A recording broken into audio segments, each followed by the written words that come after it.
thank you for stopping by at my YouTube channel again. I'm going to be showing us today how to design this business card that we see on my screen. So let's get started.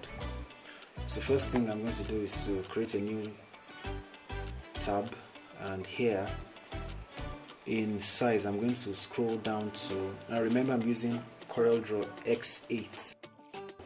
That's why my interface looks like this. So I'm going to scroll down here to look for, I'm looking for business card now. Business card, yeah, that's it. Good. And then automatically it gives me the width and everything I need. I'll make it, one page is enough. Okay. Good. Let me go back to, let me zoom out a bit and go back to this other one. Let me copy this one here for reference. Now you can get this template from freepik.com. I'll place the link on your screen now, freepik.com. That's where you can get this template from. So let's just put this one at the side and let's start designing it. Now this is an upright orientation, so I'm going to come here and make it portrait this way. Yes. So if you've been to my channel before, you know that I've shown this shortcut before where I click on this rectangle tool twice and then it gives this entire workspace, it fills the entire workspace with a rectangle. So let me remove the outline first. First thing you want to do is you want to fill this one with this color. Now like I said, this one I downloaded this one from freepik.com, so you can get this template. So I'm just going to be showing us how to design this. Okay, let me change this because I reduced it. I designed it on a larger scale, so that's why some of my outlines are out of place now. Let me change that. This also, I used an outline. Let me change that. So trim it, that's okay. So let's go ahead. So I already have a shape here. Now looking at this, there is, there are a lot of ways you can create this. What I'm going to be showing today is not the only way, of course, but there are several ways you can do it. But just use the one that is the method that is okay for you, or find a way that works best for you. I basically want to begin to create all these shapes inside this rectangle now, so I'll start with that. So first thing I'm going to do is that I'm going to create a rectangle here,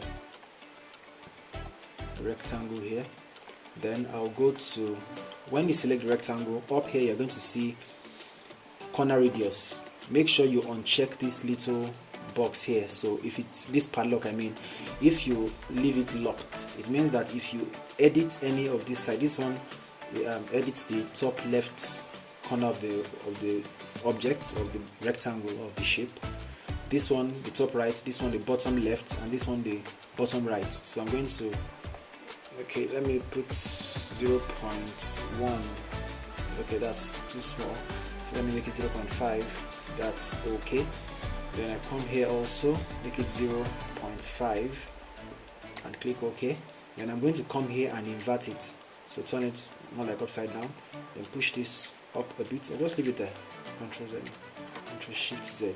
Control Z is to go back, Control Shift Z is to redo. I'm going to be picking some elements from this thing that I've done here so that I won't have to, so that it won't be too long. So I'm going to come here and pick this color, and here I have it, and change, remove the outline, and then beneath it here I have something, so this little shape. So I'm going to come here and create a very large circle or sphere, depending on how you want to call it. Put it down here, and then I'll click on this, and then my rectangle here, and then C to center, to put them at the center of one another. So I'll come here, choose this color here, and then that is that. Remove the outline, and then power click into this. Now remember, I already created a shape or a rectangle to fill my workspace, so I've done that now. Let me go in here. You can press click on Control and double click on this shape.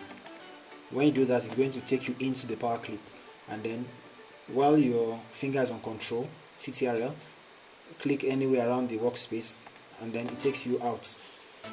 If you don't want to go into the workspace, you can into the power clip, just click while your finger is on Alt, click on the circle that you created and then just nudge it using your direction or navigation keys, up, down, that's okay. Then I'll come here, let me give this entire shape a different color. Let me give it this color here, so make this that color, and that's okay. Then I'll come here, pick my what's this ellipse tool, and then I'm going to create something like an ellipse. This is okay, I think this is fine here. This is okay. Give it a white color, white. Remove the outline and take this and power clip. Then come here to your this, I like using this a lot, it's the smart fill tool. So click on the smart fill tool and then come down here and I'll click on this. Oh sorry, that's a mistake. Okay, a moment, let me go back a bit. I'll use the smart fill tool now to, I'll click on this. Now what is happening here is this, you can, this smart fill tool fills boundaries, you understand? So this place here, this is a rectangle and then this is a circle on it, so this is more like a bounded area in the sight of, or in the eyes, or in the, as far as the smart fill tool is concerned. So if I click on this, it will select that particular area for me. But what happened before was that I already power clipped this one, this ellipse, into the rectangle. That's why it didn't see any boundary, so I brought it out again to be able to see the boundary. So now that I'm done with that boundary, I can take this and power clip it back into the major rectangle at the back. So this one, I'm going to change this one's color. I'm going to give it something, this color here. Yes, this color. I'm going to give it that color, or basically this color, the background color of the rectangle. Give it that color. Make sure you removed the outline, and then, no, that's not the color I want. That's so deep. Yeah, this is the color I want. Yes, yeah, that's it. So I'll come here now. I'll go to the middle here. Just for the purpose of this, please never change the size of your object using this or this or this or this. Use, you can, if you want to change the shape without altering the orientation or the how it looks, without skewing it out of proportion, or without, if you want to change or decrease or increase the size of your object in the appropriate proportion, you go to any of the edges, not the center here or here. But for this one, there's something I want to do. I need something that is not this curved, yet I need something, you get what I'm saying when I do it. Okay, so I'll just pull this down, and then while your hand is on the right click, use the while your hand is on the left click, before you release it, click on the right click also, then that will duplicate it. Or better still, let's go the normal route. Just click on this, Ctrl C and Ctrl V, and then just drag this one down at the center here, then give it a darker color to distinguish it from the one at the back. There you go. So next thing, let's create a little rectangle here. Like I said, I'm using Corel Draw X8, so it gives me this option to be able to snap to the sides of, or to snap to existing objects already. So I'm going to give this one a very dark color, this kind of color. There you go. So I'll remove this one, the outline that is. Now the next thing for me to do is to create a, where I'm going to put the picture. Create a very big, not too big, but a circle here, and then space bar to go back to your pick tool, and then click on the circle, engage the circle and then with press down shift to select another object in addition to what you already selected. So shift down, and then I press the major rectangle at the back, then press C, it brings it to the center. And that's too big, let me just reduce this a bit, and I think that is fine. So I'll give this one a very thick outline, maybe something like 8, no, 8 is too small, let's say 16, okay, that's okay. So I'm going to make this one white, and then the outline, you can press Alt and click your color here, it's going to give the outline a color, or just come here to this place if you have this out already, and just click outline, go to white and click on outline. That gives it a white outline. Now you can't see that because the outline is the same color with the fill color of the shape. That's the circle. So what I'm going to come here and copy this picture. Now you are designing an ID card, so I assume you already have your pictures. So what I just did was that I pressed shift, I went into this circle, so it selects the image inside without having to go inside the circle itself. So just press Alt and click on it. It's not going to select the image itself. If it has a power clip inside, a power clipped object, it's going to select the object inside. And if there is no power clip inside, it's going to select the object behind it by pressing Alt and click. So of course that's why I copied that and copied it, pasted it. There you go. So I'm going to power clip this one now. Right click and power clip. If you don't see power clip here, just come up here to objects, and there you are going to see power clip, and then place inside frame, and there you go. So I'm assuming that anyone watching this tutorial is about intermediate, is an intermediate user of Corel Draw. So I believe you know the basics already, but I'm trying to touch on the basics as much as I can, but so that the tutorial won't be too long, I need to move along. That is that. We have the picture here. You could have edited your picture in Photoshop or somewhere, but if you hadn't edited your picture, you can just while the picture is engaged, come over to objects, and then to bitmaps, and then you're going to see image. Let me go back and do that again. Bitmaps, and then image adjustment lab. You're going to see all these things here. Contrast. If you pull this down here, brightness, pull it up here, you see that. So of course that's ridiculous, so we're not doing that. I just wanted to show you that you can have that there just to brighten the image as you want to. So we come here, click here, and then let's assume our person's name is John Donuts. I already have it here, so let me just show you how to, of course you know how to change the font. I'm going to choose Montserrat Medium. Montserrat has a lot of families in it. What I mean is this: if you come to Montserrat, look at it, it has a lot of we call it subtypes now. I don't know what to call it, but it has a lot of types in it, if you know what I mean, the bold, the light, and all those. So I'm going to choose medium for this, reduce it a bit, and then change the paragraph ability as paragraph setting to center, then press M, letter M for monkey, and then that's mesh tool just to reduce the space in between. Montserrat is a very large font, that's why, so it has a lot of space. So when you do that, when you're satisfied with that, just click on that and then engage your major rectangle at the back with shift. Press this and shift, click, and then center. You do that by pressing C.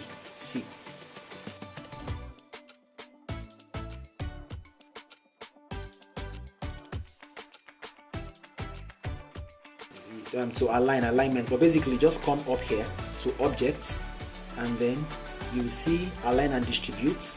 If you had some objects selected, these are going to be engaged, but just come here and click on align and distribute. That is Control Shift A. That's the shortcut, Control Shift A. If you click on it, if you click on objects, yes, objects, then align and distribute, Control Shift A, or come to align and distribute here, down below there, then it's going to come out. So you see this over here. Then I'll come here, give this one a color. Let's give it a dark color. Good, that's that. So of course you know how to type this. So let me just bring this over here.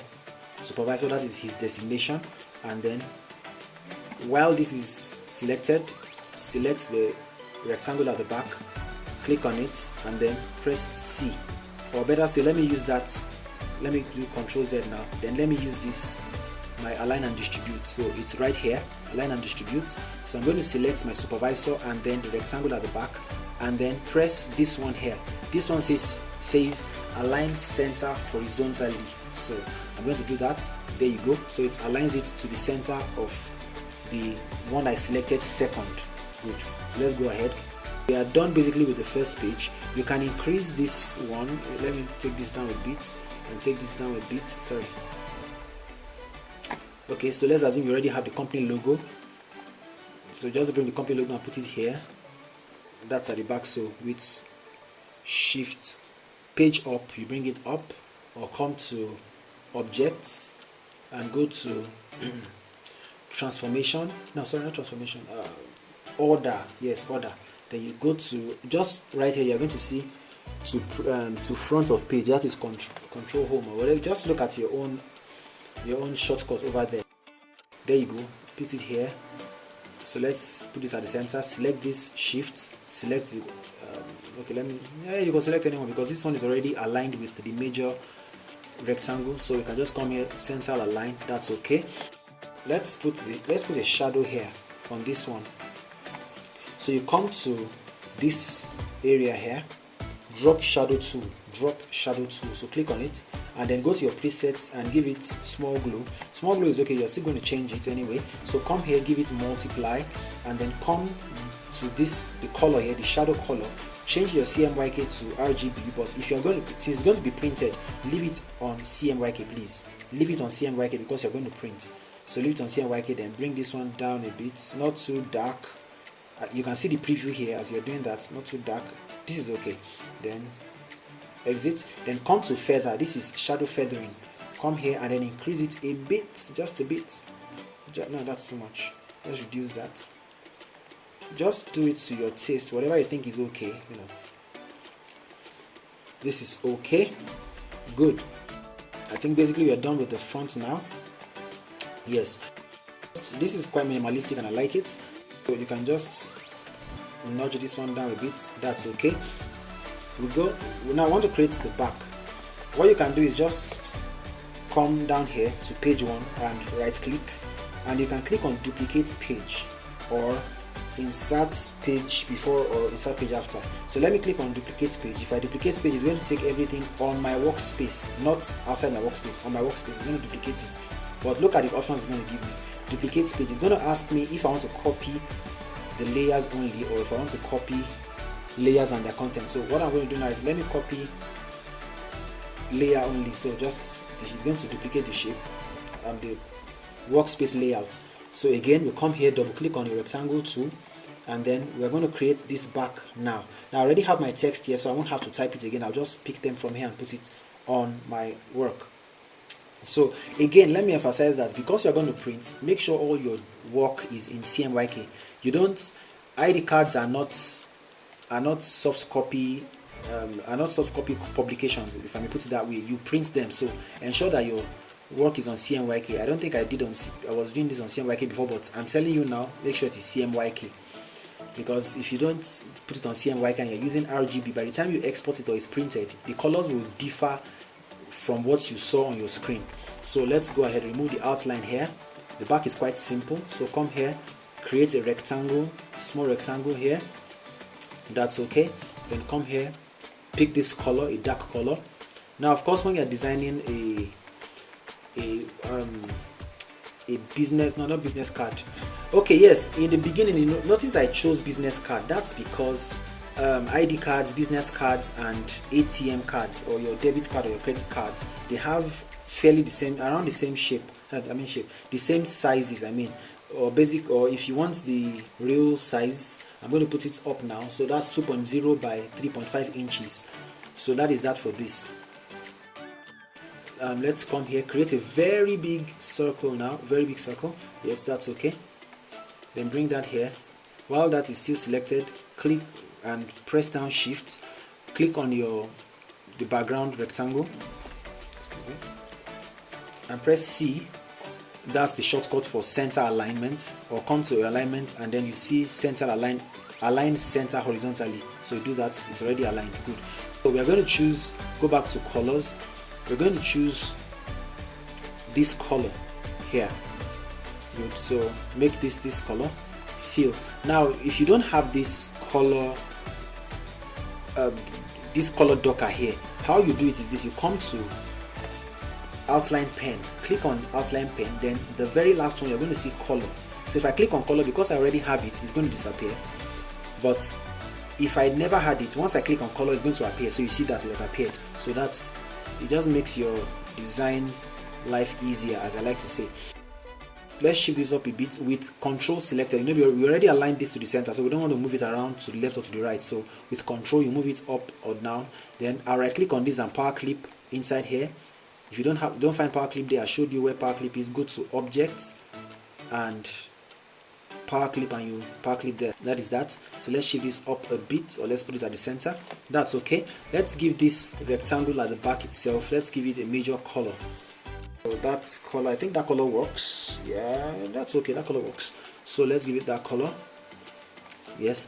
Now what we're going to do is this. Remember I said that you don't have to go in here to edit your power clip. Just with Alt selected, click on this rectangle. So it's going to select the power clip inside. So just drag it down with Control now selected, and then drag it down. This is okay.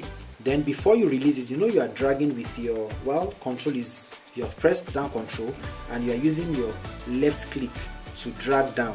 Before you release your left click, or as you release your left click, right click. So it's going to duplicate it. Now if you don't want to do that, let's just do it the normal traditional way. So let's go in here, copy and paste, Ctrl C, Ctrl V, then press Control down and drag this down. How did I get fast into my power clip? Very simple. Press Control and then double click on your rectangle, so it does that for you. So let's change this one to color white. So we go back out there, Alt to select what is inside, then Control, just let's push it up a bit, then times whatever it is that I want to put at the back, just put it here, type it out and change the, you know, the typeface, and basically that. So I'll speed up the tutorial here. Alright, let me show us something here. How to create this one. Just come here, or just come to this place here, create a little rectangle here, and now come up over here, and then like I showed you the other time, we're going to change, while this one is unchecked, just come here, let's give this one, okay, let's give it maybe 0.4, yeah, okay, then enter, that's okay. Then come here also and 0.4, that's good. So just give it a dark color, and then come to your freehand tool or press F5, click on it, and then press down Control, and then click and drag down here. Then come here, change the outline to white, and authorized signature, put that here. So let's push that up a bit, and then your signature, I believe you already have your signature. Maybe in another tutorial I'm going to show you how to create, not create signatures now, but how to edit the signature that has been scanned. So let's assume you already scanned your signature, and this is it already, you already done the edit work and all that, and then you bring it in here. So the last thing is how to put this barcode. Now depending on what you are doing, if you want to put this barcode, it's very simple. So what I did was that I copied this ID number, then I came over to, I believe that is objects, yes, go to objects, then click on insert barcode, then this is going to appear. Then just paste the number that you want to use, or type in the number you want to use here. So I pasted it, I pasted the number I copied there already. I'm using code 25. There are other, let me see, code bar, what's that? I don't know what that is. Code 25. Okay, let's use that coda bar, that's okay. So let me see what happens. So I paste my number there, then I go to next, then it will tell you to choose some things here, you know, just look into it, basically just okay, next. Then here you can choose if you want that font to be Times New Roman. But let's see if we have our Montserrat over here. So let's scroll over to Montserrat, because we'll be using Montserrat all the way. So let's see, Montserrat, where are you? If you don't find it, we're just going to go where we have to save time. Montserrat, good. Choose the font you want, center alignment, size this, and then finish. Make this barcode to be human readable, show text. Yes, that's okay. Just basically okay. Now, yeah, that's it. It has appeared. So what I'm going to do is I'm just going to reduce it. Just reduce it and bring it down here. Reduce it again and put it somewhere here. You know, some companies scan this thing to, they have like a scanner to scan stuff and all that. So if you want to put it, that's it. You have it there, and you can explore other types of barcodes that you have there. There you go. So copy, and let me come here, paste it just beside this one, so for a better view. That's it. Pretty simple. And let me put a large rectangle behind it just to make it visible. Fill, move that line, okay, and shift page down. Yes, that is it. So this is our ID card. Yes. So thank you very much for watching. Keep designing and keep doing it well, and keep being creative. See you in the next video. Thank you very much.